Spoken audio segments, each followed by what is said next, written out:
कहते हैं कि दुनिया में हर बीमारी का इलाज है, लेकिन अगर नहीं है तो वह है वहम का इलाज। जो लोग वहम का शिकार होते हैं वे अपने जीवन में कुछ नहीं कर पाते और ना ही दूसरों को कुछ करने देते हैं।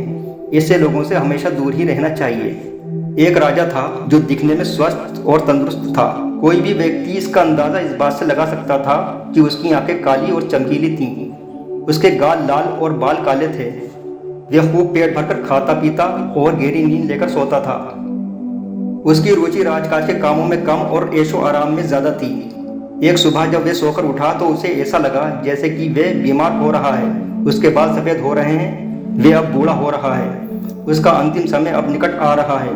राजा ने अपनी रानी को बुलाकर अपनी समस्या उसे बताई। रानी ने कहा, महाराज आप ये क्या कह रहे हैं? आप तो जवान हैं, आप पूरी तरह से स्वस्थ हैं, ये सिर्फ आपका वहम है। राजा नहीं माना। राजा ने अपने मंत्री को बुलाया और कहा, मंत्री जी पूरे राज्य में मुनादी करा दो कि जो कोई भी वैद्य हकीम राजा का इलाज करेगा और उसकी बीमारी को ठीक करेगा उसे 500 सोने की मोहरें इनाम में दी जाएंगी, और अगर कोई वैद्य हकीम राजा का इलाज करने में नाकाम रहा तो उसे बीच चौराहे फांसी पर लटका दिया जाएगा। मंत्री ने ठीक वैसा ही किया। इनाम के लालच में बहुत से वैद्य हकीम राजा का इलाज करने के लिए आए, लेकिन वे सब के सब नाकाम रहे और मौत के घाट उतार दिए गए। आखिर में राज्य के 3 फेमस वैद्य राजा का इलाज करने के लिए आए। उनमें से एक तो चूहे के समान पतला दुबला था। अपने अध्ययन की वजह से उसे ज्यादा खाने पीने का मौका नहीं मिल पाया था। उनमें से दूसरा वैद्य गंजा था। उसने भी अपना सारा जीवन जड़ी बूटियों की खोज और अध्ययन में गुजारा था, जिसकी वजह से वे गंजा हो गया था। तीसरा वैद्य जो था उसे ना तो जड़ी बूटियों की ज्यादा नॉलेज थी और ना ही उसने चिकित्सा की कोई किताब पढ़ी थी। उसने वैद्य हकीमों और समझदार लोगों के पास बैठकर जो कुछ थोड़ा बहुत सीखा था वही उसकी जीवन भर की जमा पूंजी थी।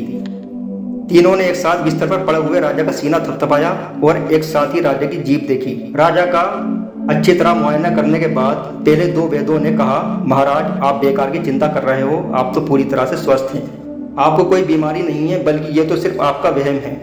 राजा ने कहा, अच्छा इसका मतलब मैं झूठ बोल रहा हूँ? राजा ने मंत्री को आदेश दिया, मंत्री जी इन दोनों दुष्टों को ले जाकर तुरंत फांसी पर लटका दो। राजा का यह आदेश सुनते ही तीसरे वैद्य की डर से टांगें कांपने लगीं, क्योंकि अब नुस्खा बताने की उसकी बारी थी।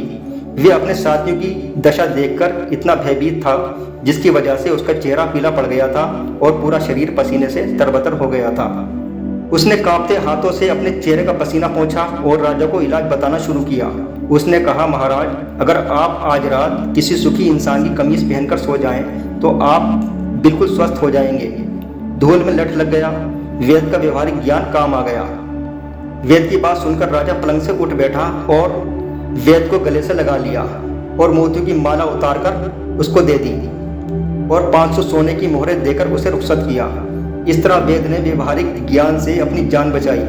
राजा ने कहा, मंत्री जी जल्द ही उस सुखी इंसान को ढूंढो जिसकी कमीज पहनकर हम सो जाएं और स्वस्थ हो जाएं। राजा के आदेश से मंत्री सुखी आदमी को ढूंढने निकल पड़ा। जल्द ही उसकी तलाश पूरी हो गई। उसे एक किसान दिखाई दिया जो खेत में हल चला रहा था। वे बहुत खुश दिखाई दे रहा था।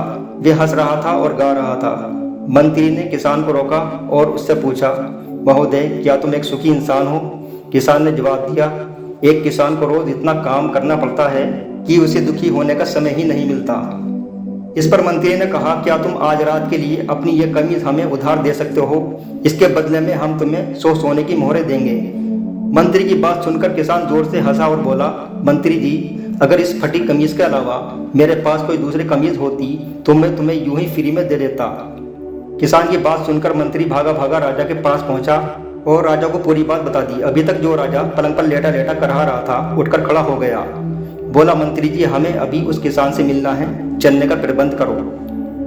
राजा किसान के पास पहुंचा और बोला, मित्र मैं महलों के ऐशो आराम में भी दुखी हूँ, बीमार हूँ, जबकि तुम तपती धूप में भी हल चला रहे हो।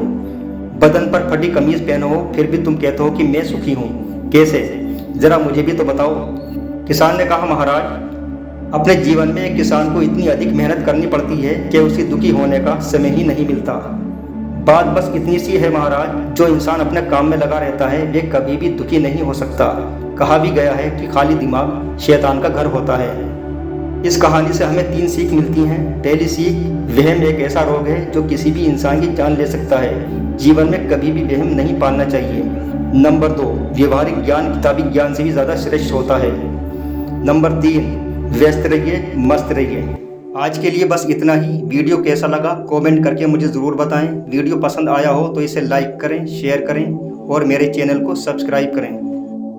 मिलते हैं एक नए वीडियो और एक नई कहानी के साथ। तब तक के लिए अपना ख्याल रखिए। धन्यवाद। जय हिंद।